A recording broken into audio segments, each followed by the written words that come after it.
제가 가지고 있는 성경은 구약 성경 517면이 있습니다. 여러분들 517면 중심으로 앞쪽이나 뒤쪽을 찾아보시면 여러분들 이 페이지가 나올 것 같은데요. 열왕기상 4장 20절부터 34절 말씀까지 제가 한 절 읽고 여러분들 한 절 읽고 교독하며 읽도록 하겠습니다. 제가 가지고 있는 성경은 구약 성경 517면에 있는데요. 여러분들 517면 중심으로 앞쪽이나 뒤쪽을 찾아보시면 성경이 있을 거라 생각됩니다. 제가 한 절 읽고 여러분들 한 절 읽고 교도가 읽도록 하겠습니다.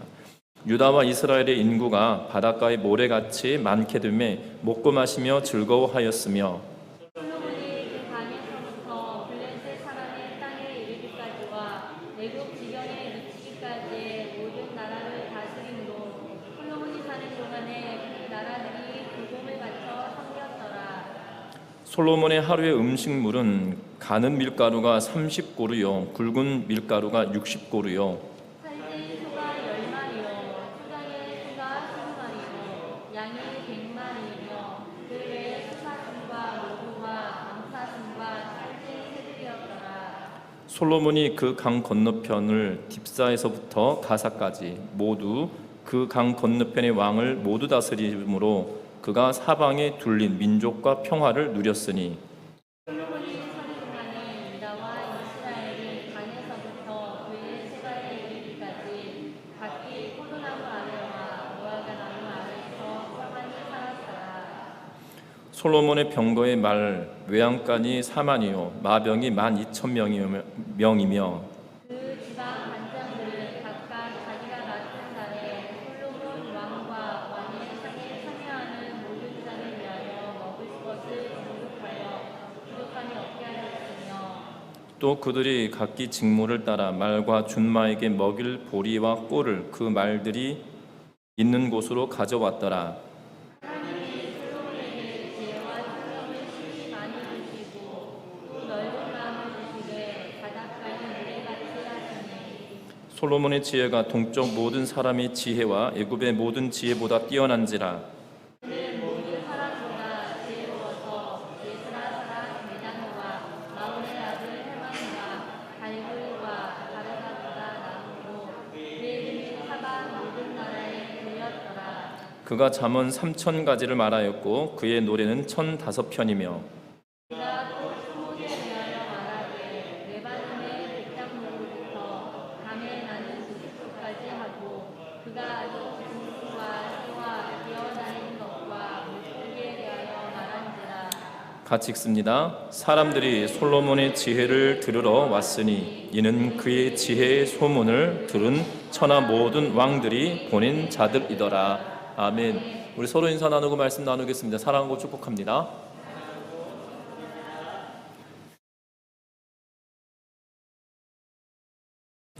이 지혜롭지 못한 사람에 대한 이야기를 찾아보다 보니 재미난 이야기가 있었습니다. 몇 가지가 있던 중에 그 중에 한 가지를 소개해 드리자면 이런 이야기가 있더라고요. 한 보찜 장수가 마을을 돌아다니면서 이 물건을 팔게 되었습니다. 특별히 이 사람 팔았던 것은 무엇이냐면 장신구를 팔게 되었거든요. 그러던 어느 날 이 한 마을에 들어갔는데 그 마을 사람들이 꽤 부유했던 것 같습니다.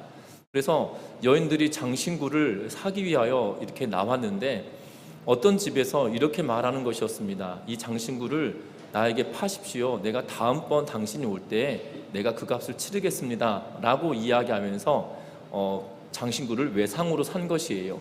그 이야기를 듣던 사람이 그 옆집의 아주머니 또한 장신구를 외상으로 샀습니다. 그런데 이 보찜 장수가 글을 모르는 사람이었던 거예요.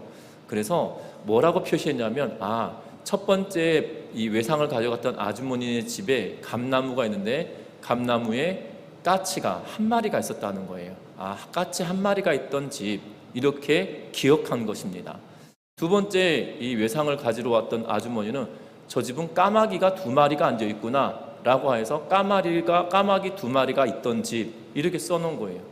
그리고 그 다음 장날이 되어서 그 지역을 들어갔는데 이 보찜 장수가 신경질을 내면서 이렇게 말하는 겁니다.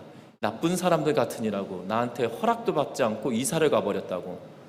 까치도 없어지고 까마귀도 없어져 버렸으니 이 이사 갔다고 여기며 그 집을 찾지를 못하는 그런 웃긴 그런 상황이 되어져 버린 것입니다. 또 한 가지가 이야기가 있었습니다. 어떤 이야기가 있었냐면 이런 이야기가 있더라고요. 하루는 거룻배를 타고 지나가는데 한 젊은 청년인데 전쟁터에 갔다가 고향 땅으로 돌아가는 길이었는지 아니면 징집이 되어서 가는 길이었는지는 모르겠으나 거룻배를 타고 가다가 배를 타고 가는데 조는 것이었어요. 그 졸다가 자기의 칼을 빠뜨려 버린 겁니다. 강에다가. 그런데 자기가 빠뜨렸던 자리에 단검을 가지고 배에다가 콕 찍어 놓은 거예요. 여기서 칼을 빠뜨렸다 이러면서 배에다 찝어 놓은 거죠. 그리고 배가 나루터에 도착을 했습니다. 그리고 그 칼로 찝어 놓은, 단도로 딱 찍어 놓은 그곳에 물에 들어갔는데 그 열심히 찾아본들 무슨 소용이 있겠습니까? 배는 지나왔고 칼은 빠진 곳과 상관없는 곳에 칼을, 단도를 찍어 놨으니 이런 웃기지 않은 일들이 벌어지는데요. 그러면서 무슨 이야기를 그 뒤에 쓰고 있냐면 이렇게 말합니다. 만약 이러한 사람들이 정치 지도자가 된다라면, 이러한 사람들이 우리 마을의 지도자가 된다라면, 이런 사람이 우리 집의 가장이 된다라면, 이러하면서 이렇게 점점점 이렇게 써놓은 그 글을 읽고 참 이 두렵고 염려가 되는 그러한 상황이겠구나. 내 가정의 가장이다라면, 내 이 공동체의 수장이다라면, 또 국가를 운영하는 지도자다라면 참으로 안타까운 일일 수도 있겠구나라는 생각이 드는 그런 짧은 글이기도 했습니다. 그런데 오늘 성경 말씀에 보면 우리가 너무나도 잘 알고 있는 솔로몬 왕에 대한 내용을 기록해 놓고 있는 걸 보게 됩니다. 솔로몬 왕의 나라에 하나님께서 은혜를 주시고 긍휼함을 베풀어 주셔서 놀라운 축복을 그들이 받고 살아가고 있는 모습을 보게 됩니다. 특별히 20절 말씀에 보면 이렇게 기록합니다. 유다와 이스라엘의 인구가 바닷가의 모래같이 많게 되매 먹고 마시며 즐거워하였으며 라고 성경은 기록합니다. 하나님께서 그들에게 복을 주심으로 놀라운 은혜가 임하였습니다. 특별히 아브라함에게 약속하신 것이 실제로 이루어졌습니다. 아브라함에게 약속하신 것이 무엇이었습니까? 바닷가의 모래와 같이 수많은 자손들을 허락하겠다라는 것이었죠. 하늘의 별과 같은 수많은 자손들을 허락하겠다라고 하신 약속의 말씀이 지금 여기에 딱 기록해 놓고 하나님께서 이스라엘 백성들이 얼마나 많은 인구가 되었다고요? 바닷가의 모래와 같이 많은 인구들이 그들에게 있었다는 겁니다. 여러분들, 그런데 인구가 많은 것이 좋은 것일까요? 나쁜 것일까요? 인구가 많은 것이 좋은 것일까요? 나쁜 것일까요? 우리가 인구가 많은 것이 좋고 나쁘고를 말할 수는 없을 것 같습니다. 그런데 인구가 많으면서 잘 먹고 잘 산다라면 인구가 많은 것이 좋을까요? 적은 것이 좋을까요? 인구가 많은 것이 좋죠. 인구가 적은 것보다 인구가 많은 것이 훨씬 낫습니다. 군사적으로나 경제적으로나 또한 이 여러 가지 상황 속에서 보면 인구가 많으면서도 잘 먹고 잘 사는 인구다라면 이게 더할 나위 없을 것 같습니다. 그런데 오늘 읽었던 20절 말씀에 보니까 뭐라고 말합니까? 인구가 바다의 모래와 같이 많지만 먹고 마시며 즐거워하였다라고 성경은 기록하고 있는 것을 보게 되어집니다.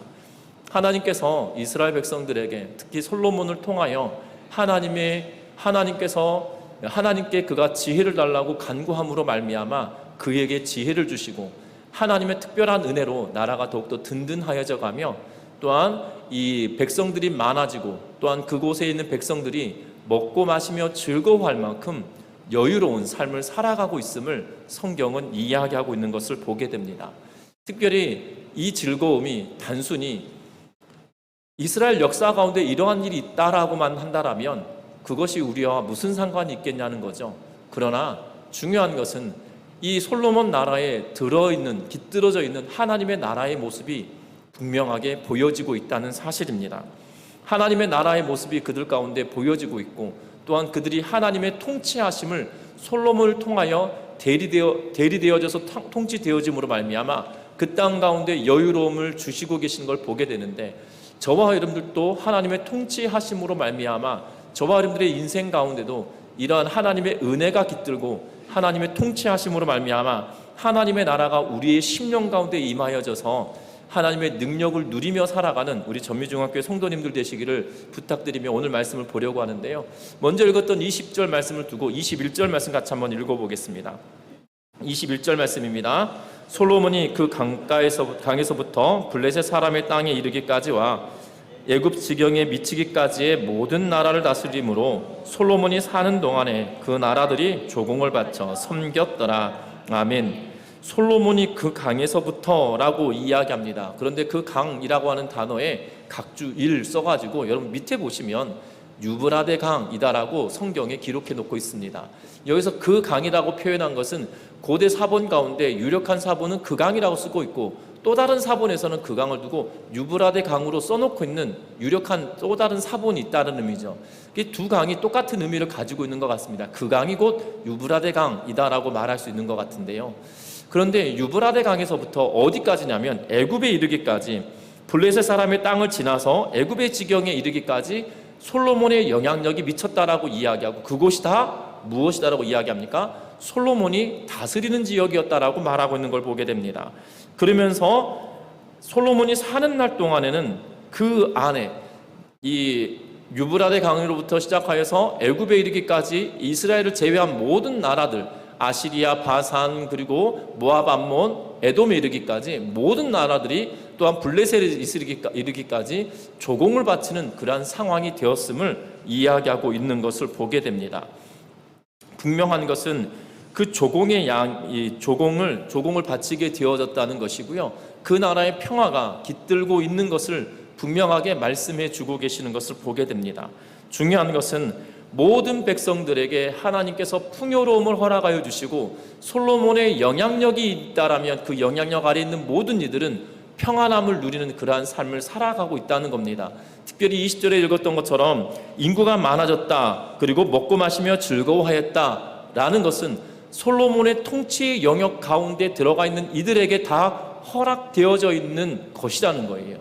저와 여러분들도 마찬가지입니다. 하나님의 통치하심 아래 우리가 들어가고 살아간다라면 우리들에게도 동일하게 먹고 마시며 즐거워하는 은혜가 우리 가운데 충만하여지게 된다는 사실을 기억하며 나아가는 은혜가 있으시기를 주의 이름으로 부탁드립니다. 여러분들 잘 기억해 보십시오. 정말 대한민국이 정말 어렵게 살아왔던 것을 우리는 기억합니다. 그리고 그것이 단순히 그냥 옛날 어르신들의 이야기만이 아니고요. 경제, GDP나 GNP를 통하여서 경제 수준을 이미 60년대나 70년대에 성장해 가는 과정들 보면 그것이 실제로 우리가 수치적으로 볼 수 있는 그러한 수치로 볼 수 있기 때문이라는 거죠. 그런데 중요한 것은 이 나라 민족이 이렇게 잘 살고 부강한 나라가 될 수 있었던 가장 큰 이유는 바로 믿는 이들이 기도함으로 나아갔던 이유가 있다라는 사실이에요. 사회학자들과 많은 학자들이 말합니다. 첫 번째가 이 대한민국의 부모들의 교육열이었다. 그리고 또 하나는 이 잘 살아보세라고 하였던 이 가난을 탈피하자라고 했던 그러한 운동들로 인하여서 되어졌다라고 이야기하는 분들도 계십니다. 그런데 교회 공동체가 나라와 민족을 끌어안고 정말 무릎이 낙타 무릎이 되도록 끊임없이 기도하였던 그 기도의 성도들 때문에 이 나라 민족이 성장할 수 있는 기회가 되었다는 것은, 이것은 이 변치 않는 진리일 수도 있다는 것입니다. 여러분들 생각해 보십시오. 우리가 이 믿는 이들이 기도하지 않았다라면 이 한국 전쟁 때에 유엔군이 이 참전한다는 것은 쉬운 일이 아닐 것입니다. 여러분들 유엔군이 참전했다 그러는데 그 과정을 살펴보면 정말 기적 같은 일이 일어납니다. 러시아가 이 소련이죠. 당시 소련이 이 안전보장이사회 결의를 할 때 지각을 해버려요. 그것이 가능한 일이 아니었거든요. 또한 인천 상륙작전을 감행할 때도 마찬가지로 인천이 이 서해 바다가 이 조수 간만의 차가 크기 때문에 생각보다 쉽게 이 상륙작전을 감행한다는 것은 쉬운 일이 아니었다라고 이야기합니다.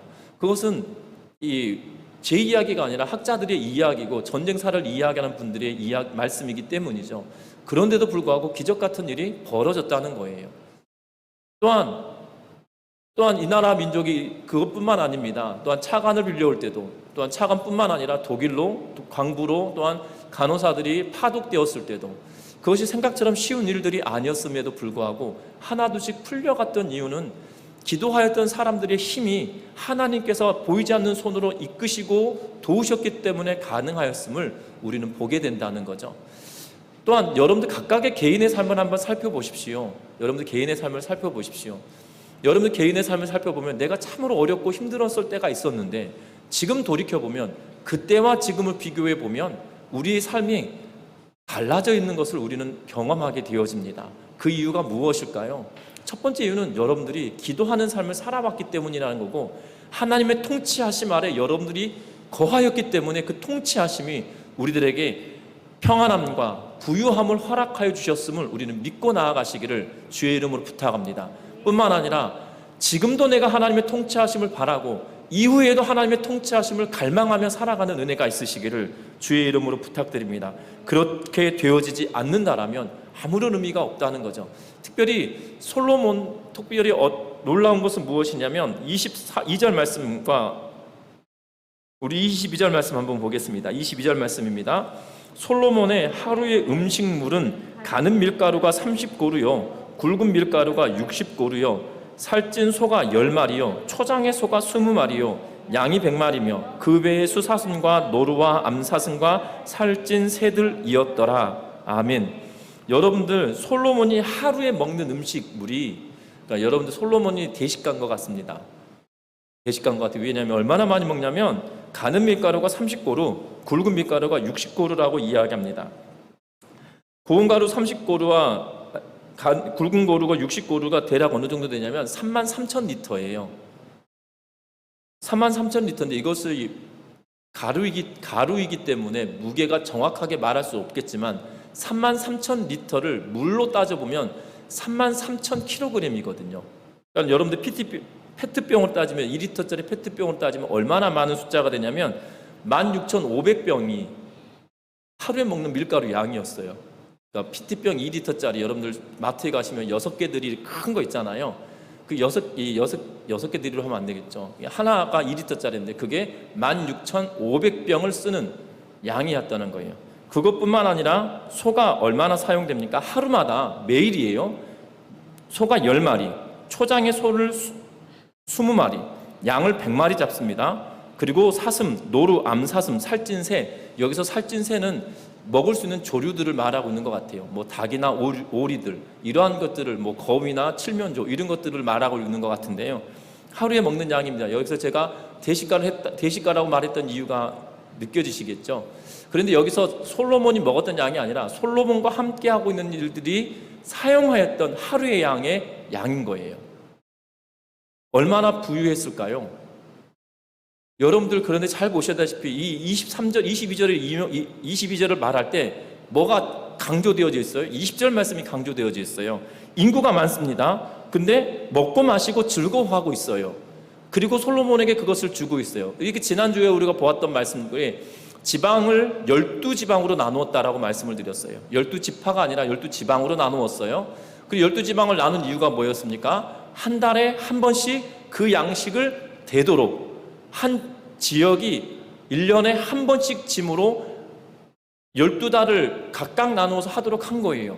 그런데 그들이 먹고 마시고 즐거워하면서 하루에 쓸 양을 그만큼 공급하도록 어떻게 하신 거예요? 부유하도록 하나님께서 만들어 주셨다라고 지금 이야기하고 있는 것이거든요. 놀랍지 않습니까? 이것이 하나님의 은혜이고 하나님의 능력이라는 거예요. 저와 여러분들 하나님께 딱 붙어 있을 때 하나님께서 희한하게 놀라운 방법으로 만드시고 인도해 가신다는 사실입니다. 여러분들 기억할 것은 우리가 그 하나님을 전적으로 믿고 나아가야 된다는 거예요. 오늘 아침에 말씀에도 말씀드렸지만 과거의 초대교회 성도들과 1세기 성도들과 초창기 한국교회 성도들과 지금 현재 우리가 살아가는 성도들의 차이가 있다면 순종의 모습이 다르다고 말씀을 드렸는데요. 하나님의 통치하심은 다른 걸로 오는 것이 아니에요. 하나님이 통치하신다고 해서 뭐 조서를 내려주고 뭐 공문이 내려오고 이러지 않습니다. 쓰여진 말씀 앞에 우리가 어떻게 순종하고 반응하느냐에 따라 하나님의 통치하심을 우리가 경험하고 경험하지 못하느냐의 차이가 있다는 거예요. 저와 여러분들 기억할 것은 하나님의 통치하심이 여러분들 가정에 날마다 충만하여지시기를 주의 이름으로 부탁합니다.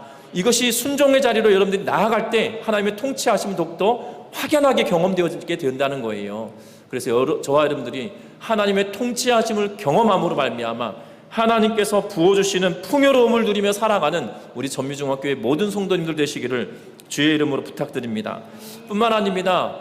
이 풍요로움을 누리면서도 자원하는 마음으로 이 모든 일들을 감당하고 있다는 거예요. 특별히 26절 말씀에 보면 이렇게 말합니다. 같이 26절과 27절 말씀 읽습니다. 솔로몬의 병거의 말 외양간이 4만이요 마병이 12,000명이며 그 지방 관장들은 각각 자기가 맡은 달에 솔로몬 왕과 왕의 상에 참여하는 모든 자를 위하여 먹을 것을 공급하여 부족함이 없게 하였으며 또 그들이 28절 읽어봅니다. 또 그들이 각기 직무를 따라 말과 준마에게 먹일 보리와 꼴을 그 말들이 있는 곳으로 가져왔더라. 아멘. 오늘 말씀에 보면 방금 읽었던 본문에 보면 병거의 말이 외양간이 몇 개라고요? 4만 개라고요. 외양간이 4만 개를 가지고 있다는 겁니다. 그리고 마병이 12,000명이라고 이야기하고 있어요. 그러니까 병거의 말을 다 둘 수 있는 외양간이 4만 개고 마병이 12,000명, 말과 말을 다루는 사람들이 12,000명이라고 하면 이 굉장히 많은 숫자, 학자들만 조금 견해를 달리하기도 합니다만은 적어도 12,000마리의 말이 있지 않았겠냐라고 추정을 하고 있어요. 그리고 4만 개의 외양간을 가지고 있고 약 3만 개 정도, 2만 8천 개 정도의 여유를 가지고 있는 외양간처럼 보여지지만 이 4만 개라고 했던 이유는 지역마다 군사들을 두면서 그곳에 외양간을 두고 있기 때문이다라고 해석하는 학자들이 있는데요. 그래서 고고학적으로 명확하게 발견되거나 정리되지 않은 것이기 때문에 추정만 하고 있다라고 이 기록을 하고 있는데요. 어찌되었던 굉장히 많은 양이에요. 그런데 그것들에 대하여 다 먹입니다. 그리고 왕의 진미에 참여하는 자들을, 왕의 상에 참여하는 모든 이들을 먹이고 있어요. 앞에서도 말씀드렸지만 밀가루 양이 어마어마하잖아요. 소의 양도 장난 아닙니다. 양만 100마리를 잡아요. 그리고 노루와 숫사슴과 암사슴, 살찐 새들까지 합치면 그것을 셀 수 없이 많은 양들을 하루에 먹어치웁니다. 그리고 말들과 마병들까지도 먹입니다. 심지어 말들에게 먹일 보리까지도 다 공급하고 있는 것을 보게 되어져요. 그런데 놀라운 것은 우리가 읽지 않았지만 25절 말씀 읽어볼게요. 25절 말씀 다시 같이 한번 읽어봅니다. 솔로몬이 사는 동안에 유다와 이스라엘이 단에서부터 브에세바 이르기까지 각기 포도나무 아래와 무화과나무 아래에서 평안히 살았더라. 아멘. 밑에 내용을 이야기하기 전에 뭘 먼저 앞에 딱 두고 있냐면 그들이 포도나무 아래와 무화과나무 아래에서 평안하게 거하였더라라고 이야기하고 있는 것을 보게 됩니다. 그들이 평안한 삶을 살고 있다라고 하면서 이 많은 꼴을 대고 먹을 것을 대고 했다는 거예요. 그것도 1년에 한 번씩 그들이 맡은 달이 되었을 때 그것에 대하여 최선을 다하였다는 거죠. 여러분들 착취와 억압으로 시작된 것이 아니고요. 뭘로 시작됨을 우리에게 보여주냐면 여기서 보면 평안히 살았다. 그리고 앞에서는 즐거움으로 살았다 라고 이야기하는 것을 강조하고 있는 것을 보면 그들이 억지로 한 것이 아니라 기쁨으로 하고 있는 것을 보게 되어진다는 거예요. 여러분들 일제강점기에 이 전라도 지역에 이 항이 군산항도 이 개항이 되어지고 목포항도 개항이 되어집니다. 그래서 목포도 군산도 이 군산도 아마 이 일제강점기를 지내면서 대도시 가운데 한 곳이었던 걸로 저는 기억합니다. 저는 사실 이 전라북도 지역은 잘 모르지만 목포에서 살았기 때문에요.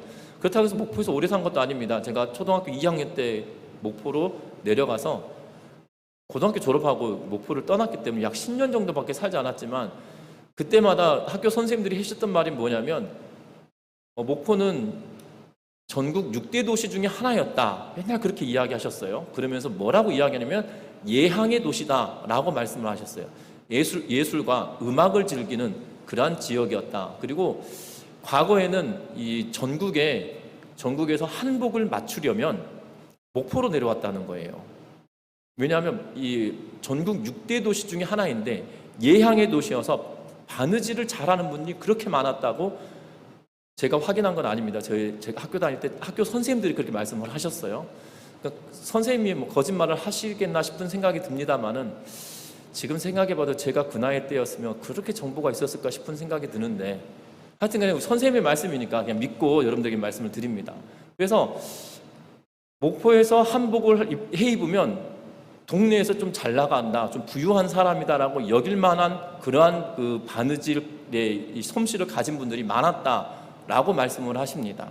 아마 이쪽도 마찬가지 싶어요. 그런데 여러분들 일제강점기를 지나면서 그런데도 불구하고 이 전라도 지역에 수많은 곡물들이 수탈당했잖아요. 그러니까 기쁜 마음으로 바친 것이 아니고 다 이렇게 끌어가 버린 거잖아요. 그 역사들을 살펴보면 정말 눈물 나리만큼 안타까운 일들을 보게 됩니다.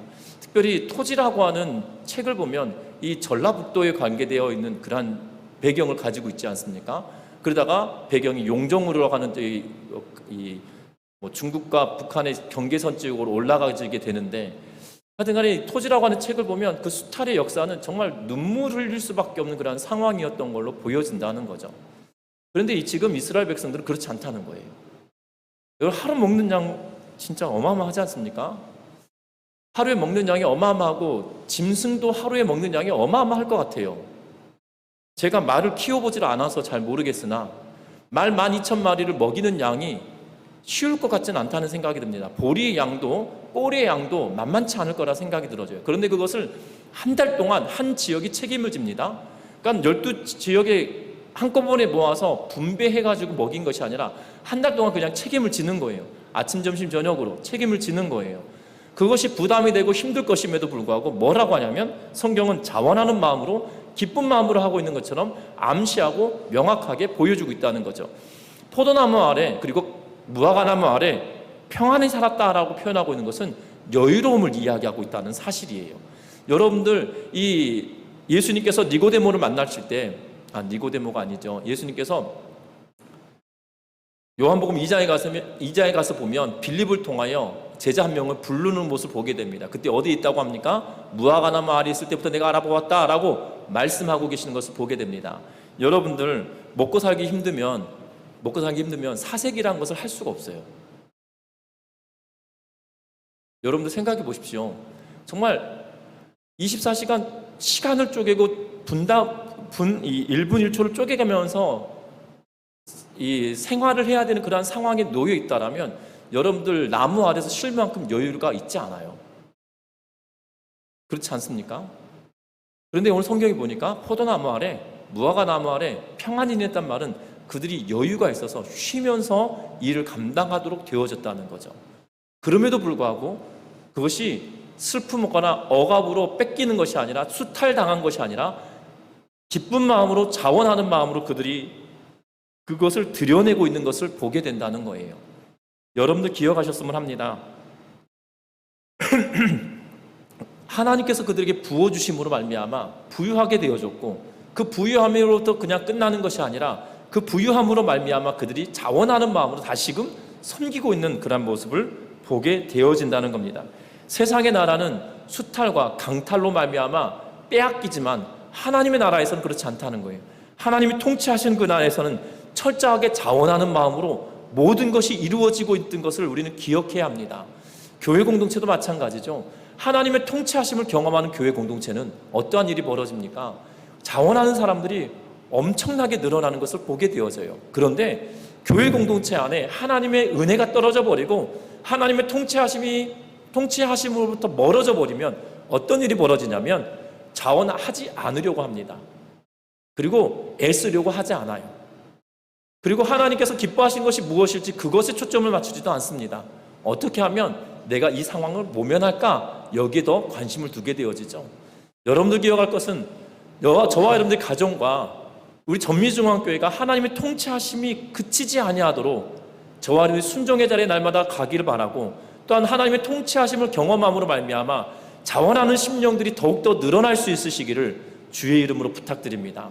저와 여러분들 그런 공동체가 될 수 있기를 날마다 기도하는 은혜가 있기를 주의 이름으로 부탁드립니다. 뿐만 아니라 오늘 성경의 말씀에 보면 솔로몬의 지혜에 대하여 다시 한번 말합니다. 29절 말씀 읽습니다. 하나님이 솔로몬에게 지혜와 총명을 심히 많이 주시고 또 넓은 마음을 주시되 바닷가의 모래같이 하시니 솔로몬의 지혜가 동쪽 모든 사람의 지혜와 애굽의 모든 지혜보다 뛰어난지라. 아멘. 여기서 솔로몬의 지혜가 동쪽 모든 사람이다라는 의미는 무엇이냐면 메소포타미아 문명을 이야기합니다. 메소포타미아 문명 지역에 있던 사람들, 여기서 애굽은 뭡니까? 나일강 유역의 이집트 문명, 이 두 문명권을 이야기하고 있어요. 어떻게 보면 이스라엘은 두 문명권에 끼어 있는 것이거든요. 그렇다면 여러분들 생각해 보십시오. 문명이 발달한 곳에 지혜자가 많을까요? 아니면 작은 나라의 지혜자가 더 많을까요? 여러분들 생각해 보면 문명이 발달한 곳에 더 지혜자가 많거든요. 그래서 오죽하였으면 과거에 우리 어르신들이 이렇게 말했습니다. 아들이 태어나면 어디로 보내라고요? 서울로 보내고, 말이 태어나면 어디로 보내라고요? 제주도로 보내라 라고 말하죠. 제주도로 보내는 이유가 있는 것 같습니다. 왜냐하면 사시사철 먹을거리가 떨어지지 않으니까요. 그러니까 겨울인데도 풀이 나 있는 거 보면 참 희한한 나라가 희한한 그 지역이요, 따뜻한 곳이기 때문이겠죠. 뿐만 아니라 이 아들이 태어나면 서울로 보내라고 했던 이유가 뭡니까? 넓은 곳에서 많은 것을 보고 견문을 넓히라, 그런 의미로 이야기하고 있는 것 같아요. 여러분들 그럼 생각해 보십시오. 메소포타미아 문명과 이집트 문명, 여러분들 그러면 어느 곳에 더 뛰어난 인재들이 많을 것 같으세요? 이 두 문명권이죠. 그런데 성경 뭐라고 이야기하냐면 그 모든 사람들보다 지혜가 뛰어났다라고 말합니다. 그리고 당시 지혜로운 인물들에 대하여 이야기하고 있는데요. 에스라 사람 예단, 마홀의 아들 헤만, 갈골, 다르다보다 낫다라고 하면서 그들이 이 네 명의 예단, 헤만, 갈골, 다르다, 이 네 명의 사람이 당시 엄청나게 유명한 지혜로운 사람이었던 걸로 보여집니다. 그래서 그냥 말하면 다 하는 거죠. 쉽게 말하면 뭐 대한민국의 누구누구 그러면 다 알고 있는 것처럼 그렇게 알고 있는 듯 합니다. 그런데 그들의 지혜보다 월등하게 뛰어난 솔로몬이다라고 말합니다. 그러면서 솔로몬의 지혜가 얼마나 뛰어난지 이야기하고 있냐면 앞에서 말한 것처럼 네 명의 사람보다 뛰어나다고 이야기하였죠. 그리고 두 번째는 솔로몬이 잠언을 3,000개나 지었고 노래 1,005편을 지었다라고 이야기하고 있습니다. 그만큼이나 뛰어난 인물이었습니다. 그리고 그가 지혜만 가지고 있었던 것이 아니라 지식도 뛰어나서 모든 식물에 대하여 이야기하고 있다는 거죠. 33절에 보니까 초목에 대하여 말하되 레바논의 백향나무로부터 밤에 나는 우슬초까지 하고 라고 이야기하고 있어요. 쉽게 말하면 이 식물학자보다 더 뛰어난 그러한 인물이었던 거죠. 레바논의 백향목 그러면 뛰어난 목재를 말합니다. 그리고 우슬초 그러면 밤에 나는 우슬초라고 해서 이 이름 모를 꽃과 같은 그러한 것이거든요. 저는 나무를 보면 그것이 그거 같고 저것이 저거 같아요. 그러니까 감나무를 봐도 사과나무를 봐도 그 나무가 그 나무 같은데 이 열매가 없으면 감나무인지 사과나무인지 저는 사실 구별을 못 하거든요. 그러니까 이게 그쪽에 관심이 없기 때문에 그런 것 같습니다. 그런데 사람 얼굴은 한번 마주치면 기억이 나요. 이름도 기억이 나고요. 지금은 그렇지 않습니다만은 과거에는 그랬었습니다. 그러니까 그래서 제 대학 다닐 때 친구들이 저하고 같이 무슨 이야기를 잘 안 하려고 합니다. 왜냐하면 너 그때 이런 이야기 했었지 않냐. 특별히 결혼 전에 저하고 같이 그 결혼 전에 이 여자친구를 소개해 주려고 잘 하지 않습니다. 왜냐하면 너 그때 그분 어떻게 됐어? 이렇게 말할까봐 친구들 굉장히 두려운 거죠. 왜냐하면 한 번만 봐도 다 희한하게 머릿속에 남아요. 이름도 그때 어떤 옷을 입었는지 그날 무슨 대화를 했었는지 기억에 남았었어요. 지금 그렇지 않지만, 그러니까 이 나이가 들어가서 벌써 나이 이야기하면 좀 그렇지만 그러면서 그런 것 같긴 한데요. 과거엔 그랬단 말이죠. 그런데 그쪽에 관심이 없으니까 이게 나무가 배나무인지 감나무인지 사과나무인지 백꽃이라고 이야기하는데도 그것이 백꽃 같지가 않고 그것이 매화꽃 같기도 하고 매화꽃이 그 벚꽃 같기도 하고 구별이 되지 않습니다. 그런데 지금 솔로몬은 그것을 명확하게 알고 분류해내고 그것에 대한 이야기를 나누는 사람이라는 거예요. 뿐만 아니라 뭐라고 이야기합니까? 짐승, 새, 기어다니는 것, 심지어 어류에 이르기까지 모든 것을 망라하는 정말 백과사전 같은 인물인 거예요. 그리고 그의 소문이 얼마나 대단했는지 모든 지혜를 듣고 천하의 모든 왕들을 보냈다라고 이야기하고 있는 것을 보게 되어집니다. 놀랍지 않습니까? 중요한 것은 하나님의 통치하심을 경험하면 이 솔로몬과 같은 은혜가 있게 되어진다는 거예요. 프란시스 쇠퍼라고 하는 이 기독교 세계관에 관하여서 이 정립을 하고 기독교 세계관에 관하여 가르치기 시작하였던 인물이 프란시스 셰퍼라고 하는 박사님이 있습니다. 라블이라고 하는 공동체를 이루고, 그리고 라블이라고 공동체를 통해서 많은 일들을 했고,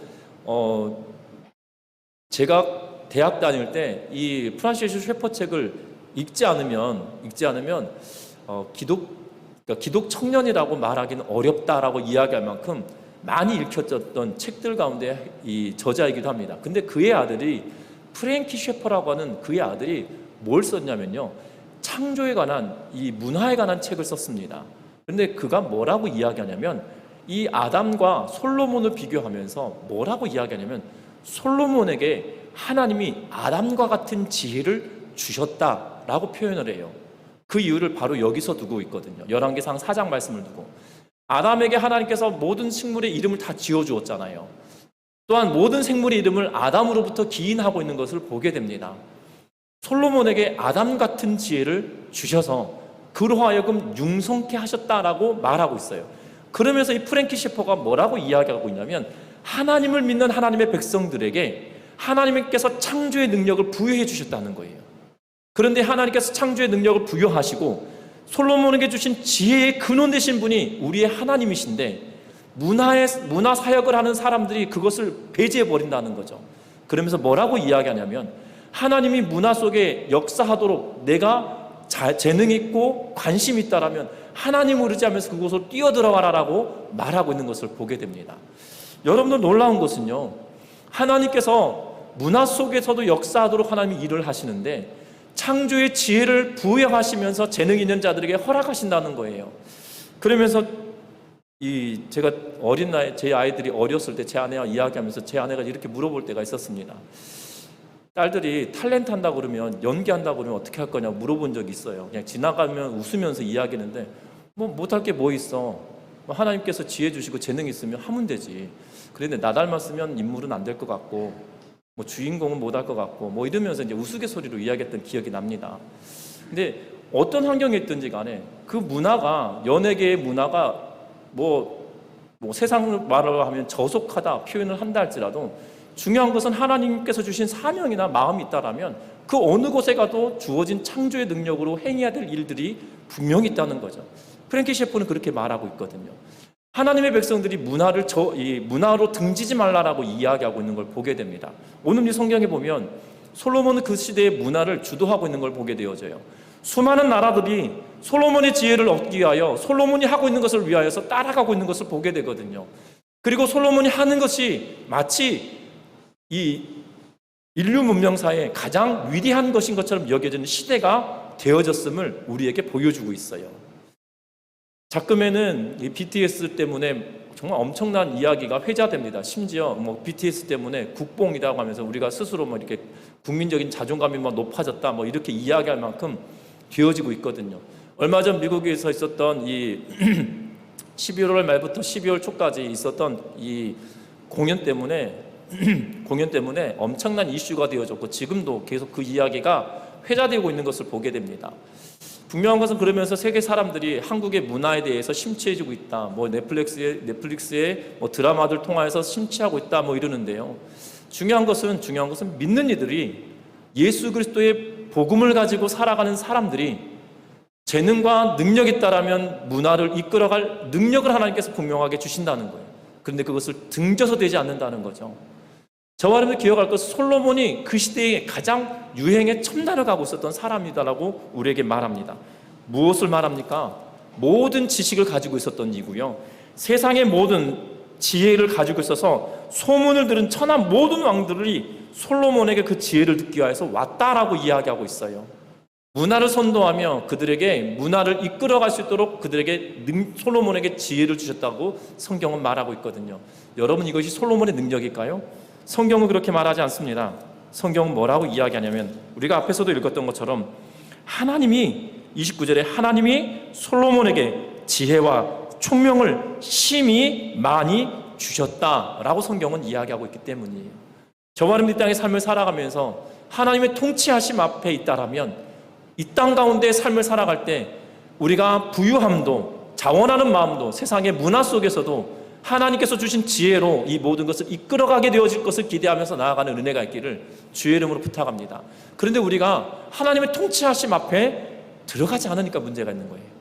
하나님의 통치하심은 다른 것이 아니라 철저하게 하나님의 말씀 앞에 순종하며 삶을 살아내는 것이거든요. 하나님의 말씀 앞에 철저하게 순종하는 삶이 전제되어질 때 하나님께서 부어주신 은혜가 놀랍다라는 것을 기억하면서 믿음으로 살아내는 믿음의 백성들 되시기를 주의 이름으로 부탁드립니다. 뿐만 아니라 우리 전미중앙교회가 정말 이 땅에 이러한 하나님의 통치하심을 경험해내므로 말미암아 이 땅 가운데 선한 영향력을 끼치며 정말 이 땅 가운데 하나님의 능력을 드러내며 살아내는 그러한 공동체가 될 수 있기를 기대하며 여러분들에게 축복하며 오늘 말씀을 나누었습니다. 기도하겠습니다.